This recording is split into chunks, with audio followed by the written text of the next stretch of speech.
Let's play some Mage Knight. I think I've got a good one for you today. Solo Conquest with everybody's favorite unit grabber, Mr. Norwald.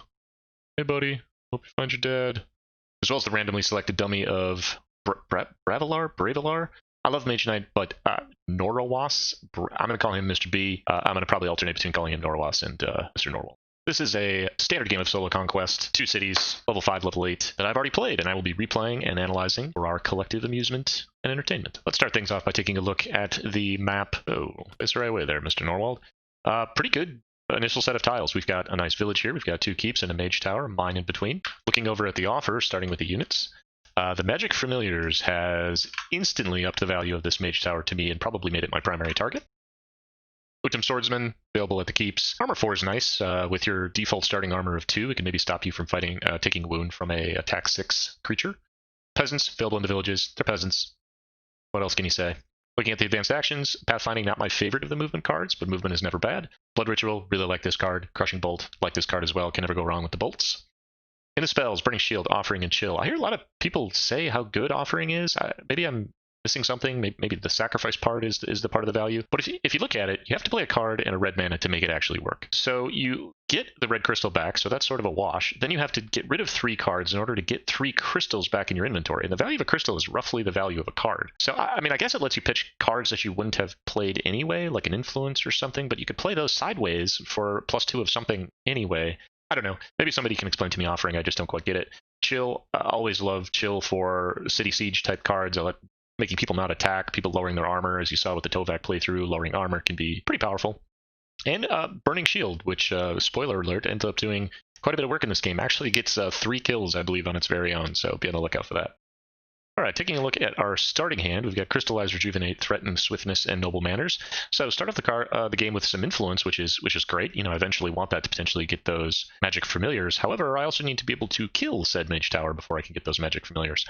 This village may be a nice starting place to go to head on over and potentially grab these peasants, which is ultimately what I like to do. So what is the best way for me to get to this village and recruit those units right out of the bat? Let's go down and take a look at our tactics that are available to us.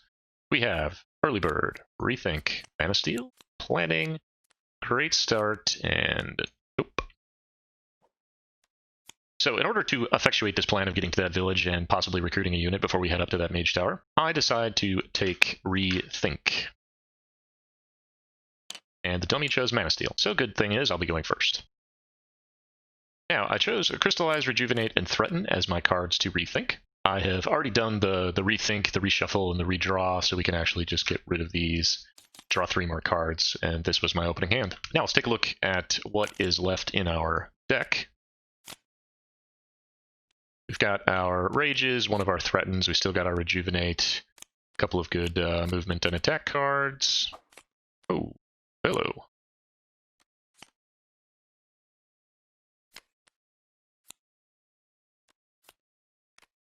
Alright, you guys don't need to see me organizing this forever, but there we go. Too late. Let's clean those up as well. Let's get down to our first turn. I play Stamina and Swiftness for 4 move to move myself onto the village. We haven't taken a look at the mana source yet. Gold and 2 greens. I play Mana Draw using the gold die. Take one of these greens, set it to white, get myself 2 white tokens. Just one of them with Noble Manners for its strong effect. Influence 4, Fame +1, Rep +1. And use that influence to get ourselves some peasants. Why didn't I just use the gold die directly on Noble Manners, you ask? Well, I also wanted to get Mana Draw to my hand, so it was a overly complicated way to do so. End of our turn, gold die gets re-rolled to white. That is the end of our first turn. Ooh, this is new. Very, very cool. This mod keeps getting better and better and better. We go and let our dummy, Mr. B, have a turn. He goes ahead and draws 5 cards. He has 11 left. Ah, man, unfortunately I didn't look at my notes quick enough. I actually could have used that pillage button because I did in fact decide to pillage. And as we know, which I haven't showed you guys this, but these handy-dandy reference cards flip over for actually what tiles are visible on the screen. If we pillage, we get a -1 reputation and we get to draw 2 cards if we're doing it at the end of Mr. B's turn here. So I will do it the old-fashioned way like a caveman and use the buttons. Now that we've got the peasants, I'm starting to look at what do I do next. I decide I'm going to go check out these mines, maybe get a white crystal, and then head up here and my primary target is to take on this mage tower. Maybe I'll have a little gas left to possibly go to this tile here. I've got a double explore that I can do from this location. Maybe I'll head back, kill this keep. So turn 2 after my pillage, I play Stamina. And Threaten for move 3. Again, I really could use this Threaten when I get to the mage tower, but I've actually got to kill the mage tower first. And I move 3 onto the white mine. And I go ahead and end my turn.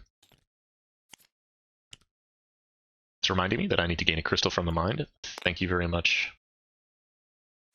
And Bravelar's turn. 7 cards left. Still got plenty of time. I believe 3 or 4 turns. Alright, so now I decide to go up on these hills. I want to take a look at these 2 locations to see what we're up against. I do so by playing March, using this green die from the source. Determination for move 5, allowing me to not only move onto these hills to reveal the shock troops and the monks, but to also explore this tile. Okay, I'm worried I'm going to have the same issue that I had in the last game. Hold on a moment.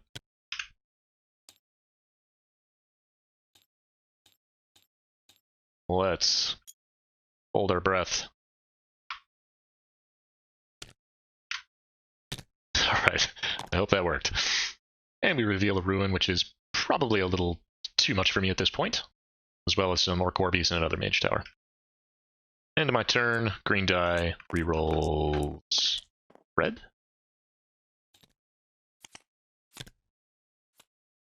Dummy goes, still 4 cards left in his deck, so depending on what he flips next, anywhere from, should be 3 turns more, 4 turns more.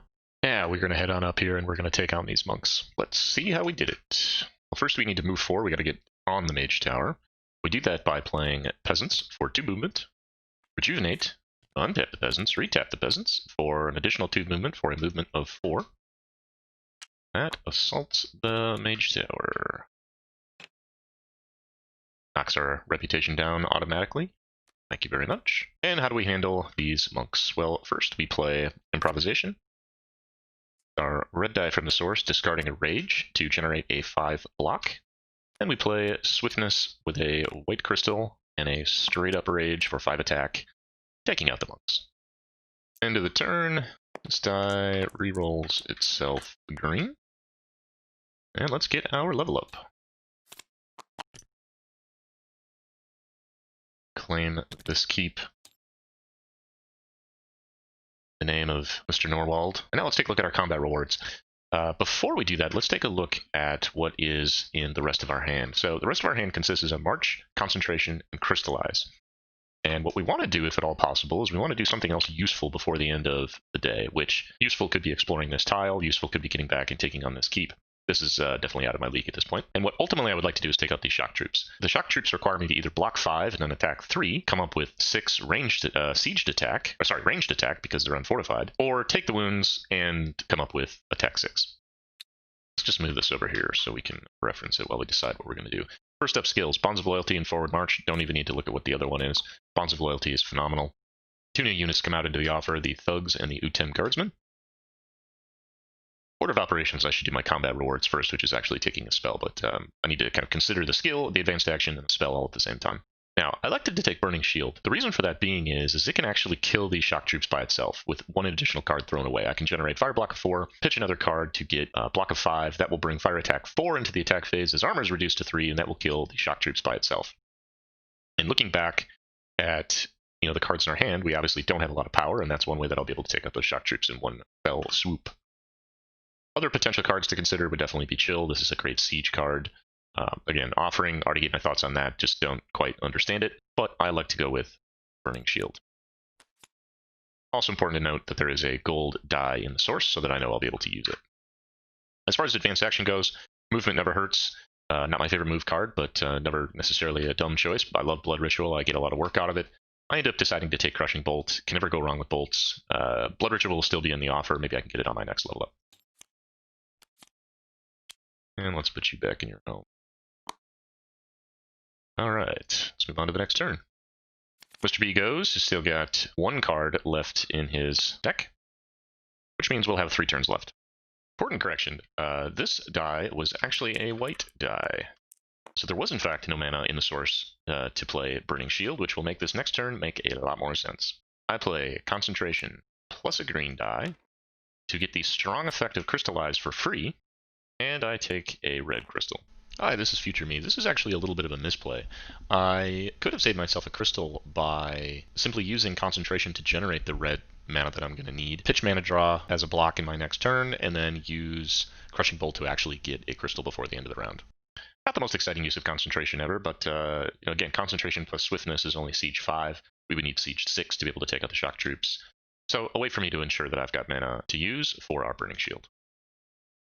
And the screen die rerolls to a red to mock me for my conservative play. And let's end the turn. Mr. B draws the last of his deck, and before we head over to the keep, we want to grab those juicy Magic Familiars. Quick interesting rules point with Bonds of Loyalty. The Magic Familiars typically cannot be acquired through any means other than interaction and spending influence. So cards like Call to Arms, Ruins that give you a unit, none of those work for the Magical Familiars. However, Bonds of Loyalty is actually an interaction. It just happens to give you 5 influence when doing so. So it does work with the Magic Familiars, which makes it even better because if you decide to not pay for the Magic Familiars at the beginning of a new round, they will simply flitter away and you have your Bonds of Loyalty to use on something else, which is a aspect of Bonds of Loyalty that I use to great effect a little bit later in the game. So we play March for 1 influence, Bonds of Loyalty for 6 influence. Our reputation is sitting at 0, and we acquire our Magic Familiars. Now, the first time the Magic Familiars comes out to us, we need to prime them with a mana. We use the white die from the source to put a white die in Magic Familiars. Generally like to use white or green. I think those are the most powerful aspects of Magic Familiars. White's great because you get a double benefit of their move or influence, so it's maybe a little more flexible. Just rerolls to red. Again, just laughing at us. And we end our turn. Brevelar calls end of round, and we are on our very last turn. Deck is empty. 2 cards left. Let's go take down this keep. Magic Familiar for a move of 5. Go 2, go 3, and I assault this keep. We take out the Shock Troops by playing Burning Shield with a red crystal for fire block 4. Throw in a Crushing Bolt for an additional block that successfully blocks the Shock Troops, which brings Fire Attack 4 to the attack phase. His armor is reduced down to 3, and the Shock Troops and the keep are defeated. This is the first kill for Burning Shield, one of, I believe, 3 over the game, so put a notch of 1 on this card. Send the turn. Let's claim our keep. Good mod. And since we're about to go into the end of the round, let's check the offer and see if there's anything that we want to get rid of. I like both Blood Ritual, I like Chill. We decide to leave those in the offer as is. And let's end our very first day.